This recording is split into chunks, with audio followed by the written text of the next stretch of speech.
Hi everybody. In my last video I showed people how to modify their Keurig 2.0 so that they could use any non-Keurig branded, and also how to access the full menu. That particular method did not require any permanent modifications, and understandably, because a lot of people don't want to break their very expensive coffee maker that they either received as a gift or purchased. What I'm going to do here is show you how to permanently modify that. This is a fix it and forget it. You will never have to mess with this thing again. We start off, I'm going to show you basically every tool that you'll need, actually a little bit more than what you'll need, and it's basic household stuff just about everybody probably has in their house. On the left we have a small set of cutters, a set of wire strippers. Most households have these. Once again, if you don't, they're very cheap. A regular screwdriver, a number 2 Phillips screwdriver, and to make it simple, I'm going to show electrical tape and a wire nut. The way I did it was I actually soldered the connections together and used heat shrink, which is the little blue thing that you're seeing there. But you don't need to do it that way. I'm just kind of a perfectionist.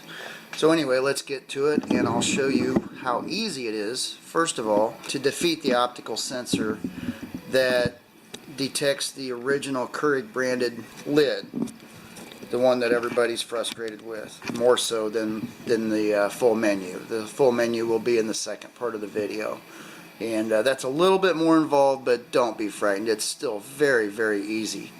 Really, the whole process takes less than 10 minutes. So let's get started. We're going to start with a number 2 Phillips. We're going to lift the lid up, and what you're going to see is there are 2 screws. There's one here and one here. And we're going to remove these 2 screws. And they look very small, but trust me, it is actually a number 2 Phillips. If you try to use a smaller screwdriver, they're not going to work very well. You may end up stripping your screws. There's one. This is where a magnet comes in handy. There we go. Okay, there's the 2 screws. And from there, this is where I've seen a couple of guys beat and pry and things like that, and it really just a little bit of finesse is all it takes.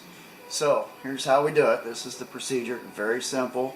2 screws are out, and once those are removed, you're a little bit loose up here in front. Now, you should not require brute force to remove this. This is all about technique, has nothing to do with prying or snapping or anything like that. So we're all the way up. What we're going to do is we're going to lift up a little bit here. We're going to bring the lid down just a little bit. We're going to slide it back. Okay, just put it back. Okay. And you're free. The way that works is there are a couple of tabs here that engage with this. So people that are popping and prying, they're probably going to break this, or I don't know, it's probably not a good thing if you're forcing something when it just slides on nice and easy. So here's how we're going to do it. We're going to slide it on. Lid's all the way up. And slide this down over the top. We're going to keep a little bit of back pressure on it, forcing it back. Not forcing, just slight pressure. Until we're just far enough to where it engages. Okay? Once it's engaged, it just comes right down. You shouldn't be banging on it, prying on it, anything like that. It should go nice and smooth. It's that simple. Okay?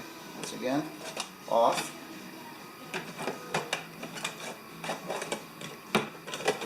On.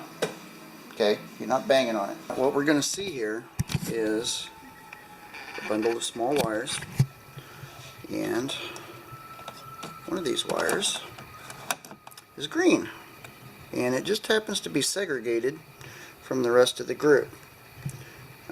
It's the one that, if you kind of look down in here, and I know it's really hard for me to show this, it's the only green wire.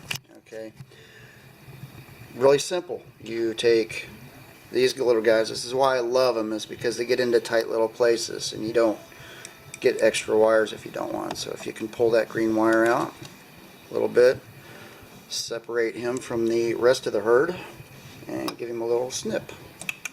Okay, he's cut. Now this wire is so small, I didn't worry about insulating it or it's shorting out on anything really. I just bent that guy over, and this little guy here is short enough that he's not able to reach anything metal. There's nothing to short out on in this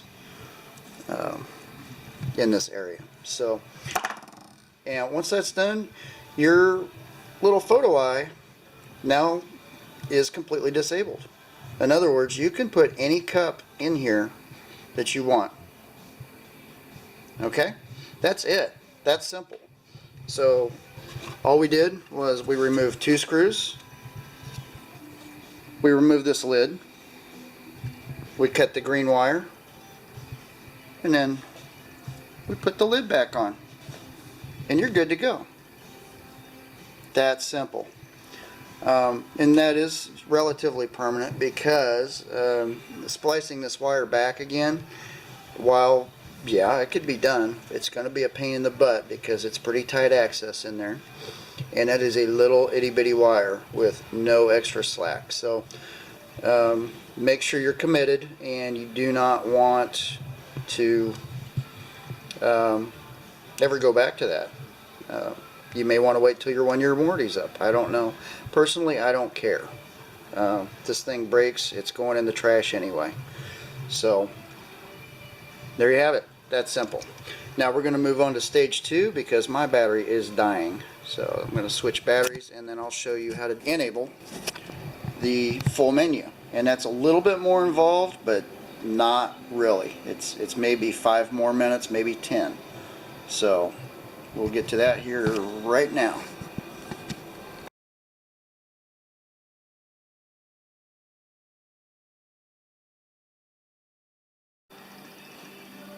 Okay, so in the first part we talked about cutting the green wire, disabling the optical sensor, which allows you to use any cup. And we already have the lid off, so to enable the menu all the time, this is the second part of this procedure. If you don't care about the menu and you just want to brew regular size cups, you don't need to do this if you just want to disable the sensor so that you can use any cup. This part is only for people that want the full menu all of the time, which is me. I wanted the full menu all the time, and I proved to myself over time with the external workaround before doing any permanent mods that this was for me. I like having those features, and there's no reason for me personally not to have the full menu. I like it. And so let's get started. We already have the lid removed. I showed you how easy that was. We didn't break anything. We didn't pry, prod, snap. Very simple with the right motion. This part requires a little bit more finesse and maybe some snapping and some things like that, but don't worry, it's not hard. It just requires patience. You're not going to really damage anything permanently. The worst you're going to do is maybe break one of these tabs off. Not a big deal. So there are 5 of these little tabs that you have to gently pry open a little bit at a time until you get them all started, and then this will separate.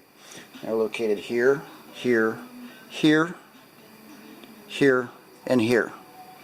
And I started in the front, and what I did was just used a smaller flat tip screwdriver and pried just a little bit, and I did a little bit of an angle, and I don't know if you can see it, but you can kind of see where it started to separate here. Now I'm not going to try to go any farther because I have all these other tabs.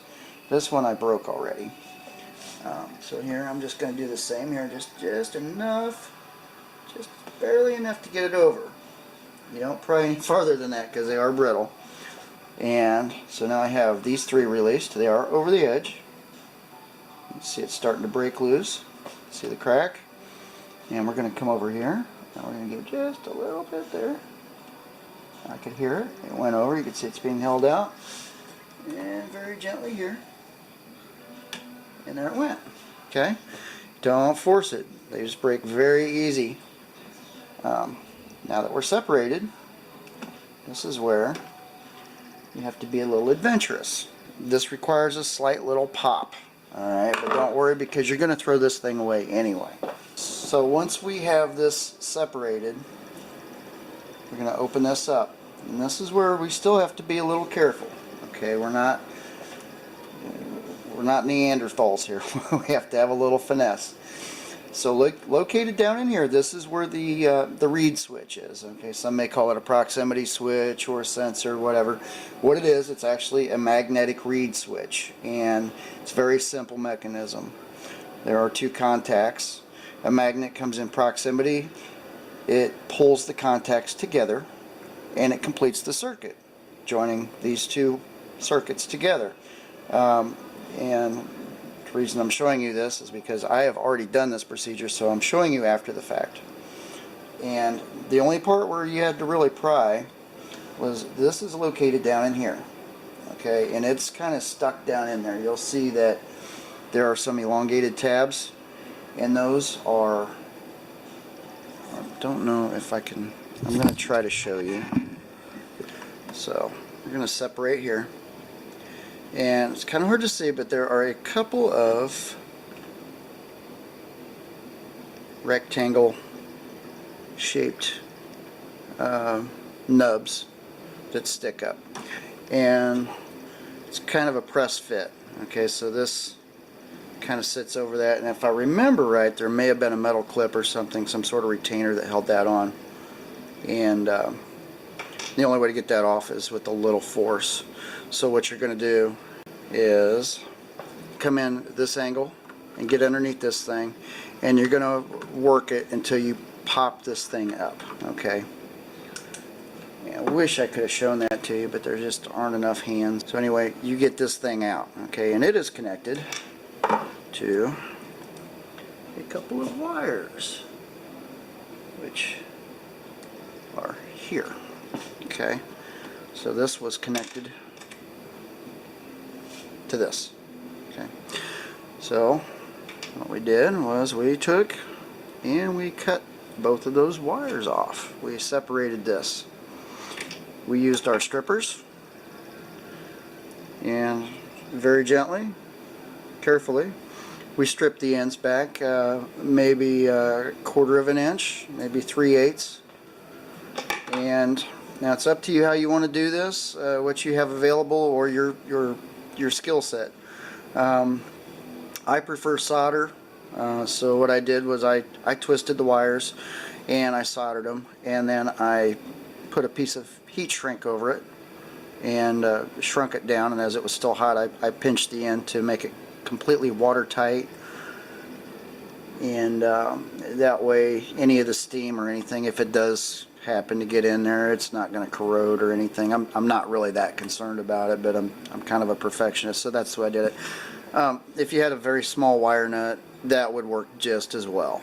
A very small, and I know this is yellow, don't confuse this with the normal yellow size, so this would either be a gray or the very small yellow wire nut, and you could use that.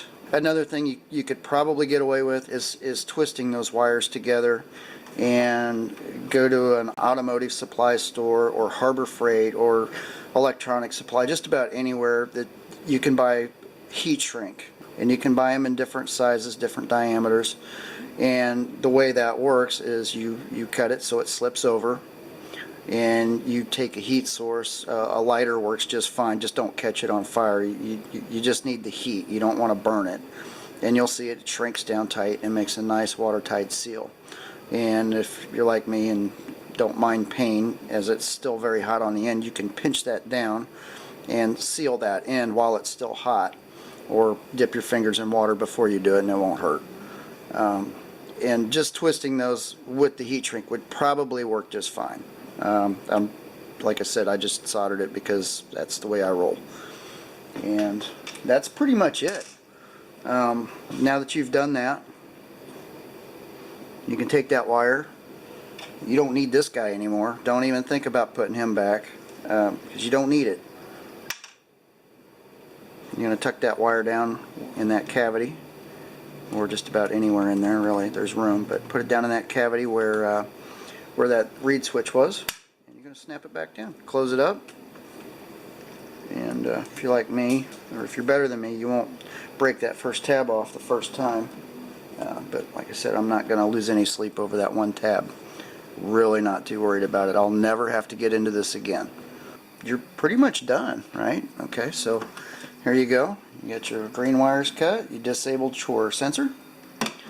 We're going to put the lid back on. Once again, you don't bang on it. There's no need to bang on stuff, pry on stuff. It's all about, you slide it past this, over this, and then pull it forward, and it comes right on there. If you're beating on it, you're doing it wrong. Okay? At least that's what they told me when I was a kid. Alright, so it's just a matter of getting the right angle here is what it's all about. So you just kind of slide it down in there and pull it forward. That's simple. Okay, we're done. Now we're going to put our 2 screws back in.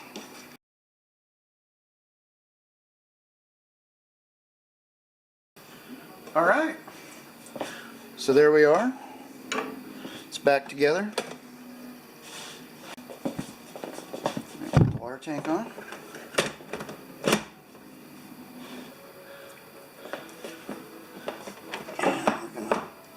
Plug it in.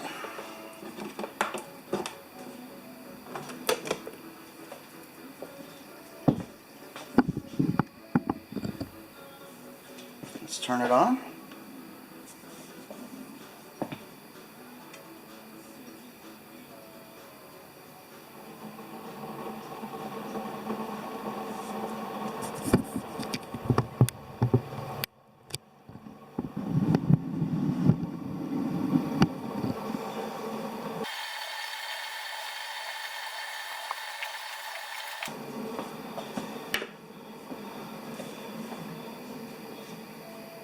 Okay, so we've done this. Let's go ahead and set the time. You know what, I'm not going to waste your time with that. Looks normal. We're going to get a non-Keurig branded cup. These were on sale at Hy-Vee the other day.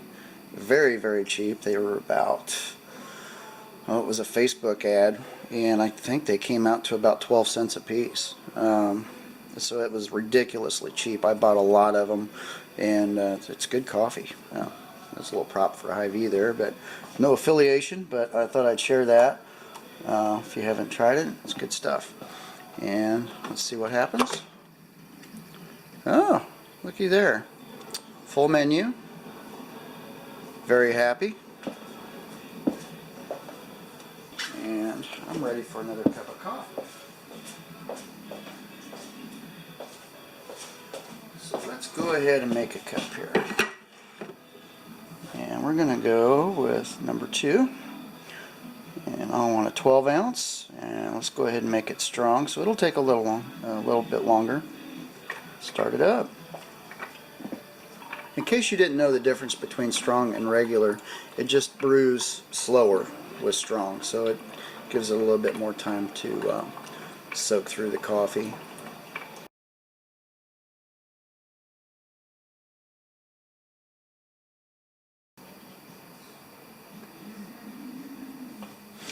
And there you have it. There's a 12 ounce brew. The clock just needs to be set. Don't worry about that. That's just because I didn't set the clock. Time.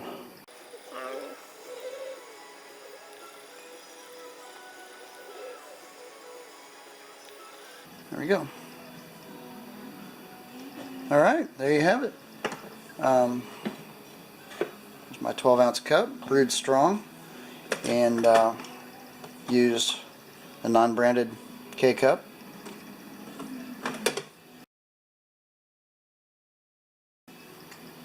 Full menu. If you just want to make some hot water, you're not restricted, so there you go. There's the carafe size. If I put the carafe in there, it still requires the carafe to be in there, but that's another thing if you wanted to get really involved, but you can select different sizes with that. 2 is the one that I use for my my regular travel mug. It's a 14 ounce and a 12 ounce. And then you select strong for a slower brew, which you may need on a 14 ounce. The 12 ounce, not so bad. It just takes a lot longer to brew when you select strong. Number 3 also has a 12 and a 14 ounce. I am not certain what that's for, other than it brews very, very fast. So I would assume it's probably for a View cup, probably one of those powdered coffees that are, you know, like an artificial coffee, like a cappuccino, or some of the stuff that really doesn't have coffee in it. It's just a powder, because it brews really fast. You wouldn't want to use this for coffee because it would just blast through there and it'd be pretty weak. Number 4 is your standard.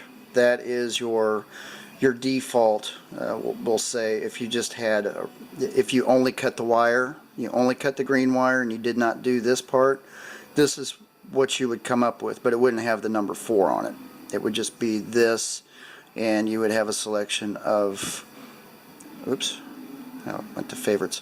You would only have a selection of 4, 6, 8, 10 ounces. Number 5, that's frothing. That's for one of those, I believe, a View. Maybe they're going to come out with some stuff specifically for this, but some of these have a 2-step process, and the first step is a frothing cup, and you run it through, and then you pull that out, and then you put the regular cup in. So this would be the first step of that. And number 6, I'm not certain what this is. I haven't played with it. It seems to be redundant, but it only gives you 6, 8, and 10 ounce options. And I'm going to go out on a limb and say it's probably another one of these high-speed brews that is going to make your coffee weak. I haven't timed this one because I don't drink anything under 10 ounces. So I haven't really played with it. And there you go, your favorites. If you don't know how to do that, you can select favorites. That way you're not going through the menus. You just hit your little heart button and you select your favorite.